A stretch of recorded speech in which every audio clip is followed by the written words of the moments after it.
for my third project, I decided to do the special ed in race and technology. And so the first article this project talks about is the Grounded in What Works article. And basically it starts out by talking about how students in today's classroom are expected to have 21st century skills. This means they must be like computer literate, like they must know how to use computers or any kind of like tablets like iPads. And then with that, it's like important to know like how to use the different apps. And so when talking about like research and how well like a technology can integrate into the classroom, they only ever talk about like gen ed classes. And so there's like very little studies and research about how well a technology can integrate into a education classroom. And so that's what this article really focuses on is how we understand like or how we figure out how well a technology can integrate into a special education classroom. Oh, shoot. And so it uses two frameworks. It uses the TAM model, which stands for Technology Acceptance Model. And this does a really good job at explaining computer usage behavior. It has a couple different categories, and these are perceived usefulness, perceived ease of use, user attitudes, intentions, and adoption of technology. And so teachers basically evaluate different technologies based on if it's easy to use, it enhances their job performances, and it influences their intention to use it in the classroom. So this model does a really good job at explaining usage and like why to use it, but it doesn't really explain how effective it will integrate into the classroom. And so that's where the TPAC model comes in. And so this one stands for Technological Pedagogical Content Knowledge. And so this does a really good job at explaining how well technology will integrate into the classroom. And so the different categories are content knowledge, pedagogical knowledge, and technological knowledge. And so if teachers know how to use technology to support a lesson, then technology will be a good addition to the classroom. Um, so this is the TAM model. Like I said, it has perceived usefulness, perceived ease of use, attitude toward using it, behavioral intention, and then actual system use, like how much they'll use it in the classroom. And then this is the TPAC model. And here's technological knowledge, pedagogical knowledge, and then content knowledge. So how do TPAC and TAM apply to special education? So TAM doesn't fully account for contextual variables like self-efficacy and the unique challenges special education might face. Um, just because like the TAM and the TPAC are specifically used for gen ed classrooms, special education classrooms are always going to have more challenges just because you have like different students and they're like neurodivergent and so they don't all have like the same way of learning something, and so it is very like diverse learning methods and diverse learning needs, and so sometimes these like gen ed models don't really account for that. And then it's kind of the same with TPAC where its applicability to special education isn't well researched and only partially valid. And then both models don't really address how special education selects and implements their technology. Specifically, they don't meet individualized needs like lack of training, support. Um, and then we need a lot more specialized model that takes into account the unique challenges and practices special education has. So about the study, it aims to develop a theoretical model for special education teachers to integrate technology into the classroom. The researchers studied the process special educators take to integrate technology, and they saw analysis happening in front of them. And so they used 10 resource and special education teachers who are mostly white females because this is like the main demographic of special ed teachers. And so data collection, they use surveys, interviews, and classroom observations, and they analyzed using open coding, axial coding, and selective coding, which open coding is initial identification of themes.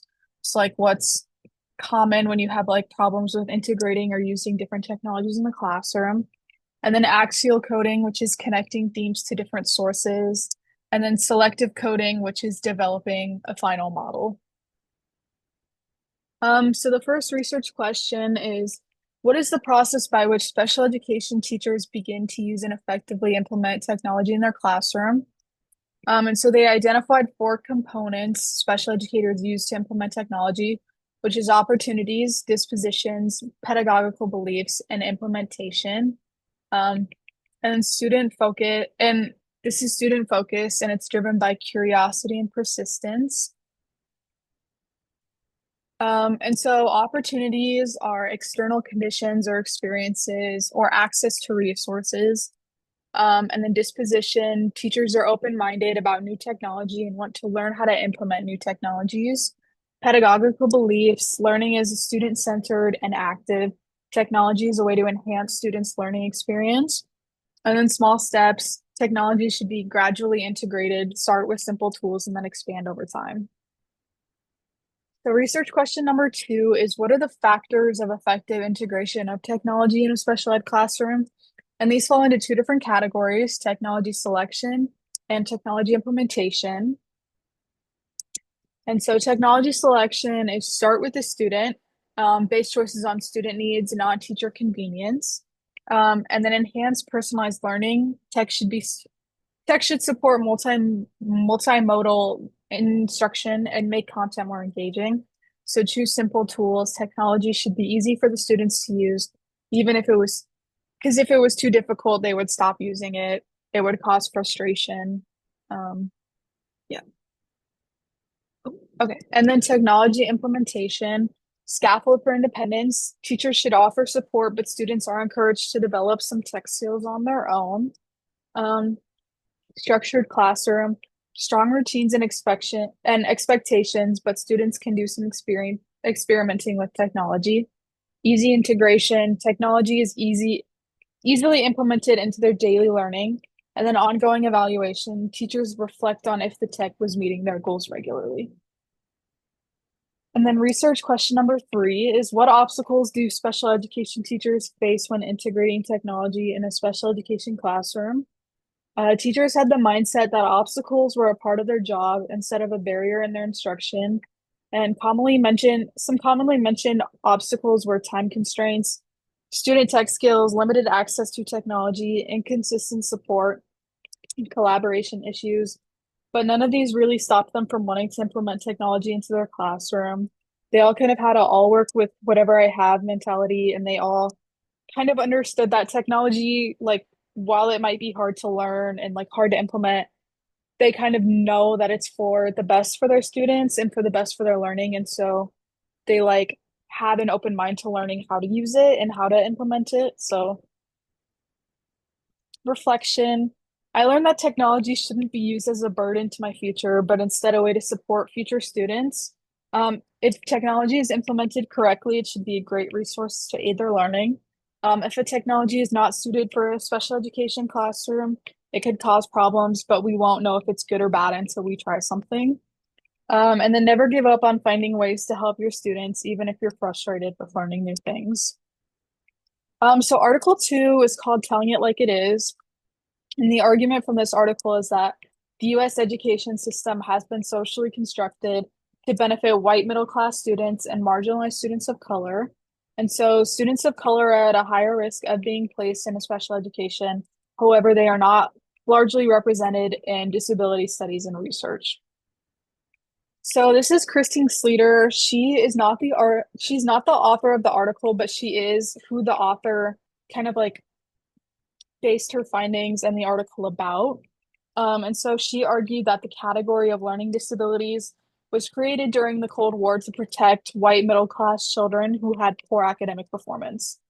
So instead of labeling children as disabled, it allowed them to. So instead of labeling the children as intellectually disabled, saying they had a learning disability allowed them to still feel intellectually superior and get the resources without having the stigma. Because these students of color are disproportionately labeled as having a learning disability, um, it contributes to more inequality. Privilege, class, or race decides who gets a better version of learning disability services. So one of the key findings I found from this article was the historical context. Um, After many schools were desegregated, many Black and Latino students were disproportionately labeled as intellectually disabled, and then segregated even more within special education because white kids were typically labeled as not intellectually disabled, but as having a learning disability, which like was not as stigmatized. Because obviously like intellectually like kind of makes them seem like stupider. Um, and this maintained white supremacy within the education system. And so another thing I found was that learning disabilities are a category for privilege. Christine Sleeter argued that learning disabilities were created to protect white children from failure and to save them from the stigma. Like I said, learning disorders became a privileged label for white people compared to other labels like intellectual disabilities. Different experiences on the basis of race and social class. Over time, students of color became overrepresented in learning disability categories. However, they were still placed in segregated categories. Um, While white students were more likely to receive inclusive general education classes and ultimately had better outcomes. So with like the learning disabilities label, they were still kind of able to be in a general education class, to be like included with all of like the neurotypical kids. And so like with this, they were still able to receive the funding and the resources that kids who were labeled as intellectually disabled could get, but they were still able to be in general education classrooms. Um, so this ultimately gave them more opportunities and like better outcomes because kids labeled intellectual disabilities like historically get less funding. Um, so yeah. And then another finding I found was the intersection of race, class, and disability. Students of color received less access to resources and had lower expectations from teachers. Students categorized as learning disabilities were more perceived as intelligent and creative, which were reinforced by the media. And then structural racism and education inequality. Urban schools that serve more students of color received less funding and resources. And then the learning disorders label, which was once a label for white students, is now a dumping ground for students of color that are not served well by gen ed classrooms or other disability categories. And then my reflection, as a future special educator, it's important to recognize the racial, class-based, and cultural dynamics in special education classrooms. Inclusivity is very important in making sure students all get the same opportunities and are all treated with respect. It is also very important to advocate for special education students of color, whether this is like anti-racism, professional development, or more culturally responsive teaching, or just more transparency in special education placements. These are all